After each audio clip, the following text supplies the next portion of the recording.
మనసు ఉప్పొంగుతా ఉందని చెప్పి తెలియజేస్తున్నా. రాయలసీమలో మహానాడు అంటే తిరుపతిగా ఉండేది. ఇప్పుడు తొలిసారి దేవుని కడపలో, అది కూడా కూటమి ప్రభుత్వం ఏర్పాటైన తర్వాత తొలి మహానాడు కడపలో ఏర్పాటు చేసుకుంటున్నాం. ఈరోజు కడప గడ్డపై జరుగుతున్న ఈ మహానాడు చూస్తే ఎన్నికలై ఏడాది జరుగుతున్నా మీలో ఆ కసి, ఉత్సాహం, ఉద్వేగం ఏమాత్రం తగ్గలేదు. నేను చాలా మహానాడు చూశాను. దగ్గర మనం చూస్తే 34 మహానాడులు మనం జరుపుకున్నాం. 2 మహానాడులు డిజిటల్గా జరిగాయి. అయితే ఈసారి కడపలో, దేవుని గడపలో జరిగే మహానాడు ఒక చరిత్ర సృష్టించబోతుంది. సువర్ణాక్షరాలతో ఆంధ్రదేశ రాష్ట్ర ఆర్థిక పరిస్థితి ఒక దిశ నిర్దేశిస్తుందని చెప్పి తెలియజేసుకున్నా. ఈరోజు చల్లని వాతావరణం.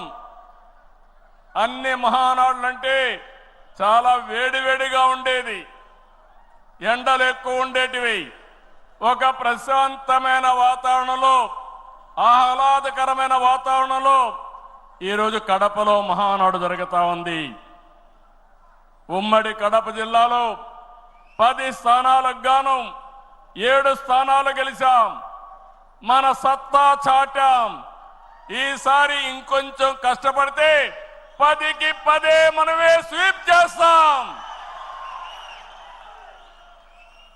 రాయలసీమ ప్రజలు అద్భుత చైతన్యంతో ఈసారి ఇచ్చిన తీర్పును గౌరవిస్తూ వారికి ధన్యవాదాలు తెలపడానికి కడపలో మహానాడు పెట్టాలని నిర్ణయించాం. ఈ మహానాడును మీరు చూస్తే బ్రహ్మాండంగా చేసిన నాయకులకు, కార్యకర్తలకు మనస్ఫూర్తిగా అభినందనలు, కృతజ్ఞతలు. 2024 ఎన్నికల్లో పార్టీ సాధించిన విజయం అసామాన్యం. 93% స్ట్రైక్ రేట్, 57% పైన ఓటు షేర్తో కొత్త చరిత్రను సృష్టించాం. ఇది ముమ్మాటికి కారణం పసుపు సైనికులే. ఇక్కడుండే మీ నాయకత్వమే కారణమని మీ అందరికీ విజ్ఞప్తి చేస్తున్నాం. మీరు చేసిన పోరాటాలే నేటి అధికారం, మీ త్యాగాలే నేటి ఈ స్థానం. ఇది కాకుండా సమయానుకూలం మనం ఎప్పటికప్పుడు స్ట్రాటజీ కూడా ఆలోచించినప్పుడు జనసేన, బీజేపీ పొత్తు పెట్టుకుని ఎన్డీఏ ఏర్పాటు చేసుకున్నాం.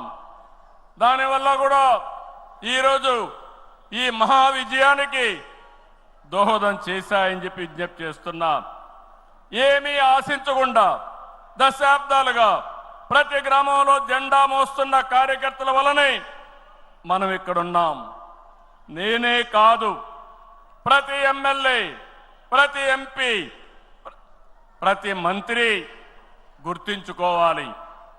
43 ఏళ్ల ప్రస్థానంలో దేశంలో ఏ పార్టీ ఎదుర్కొన్నటువంటి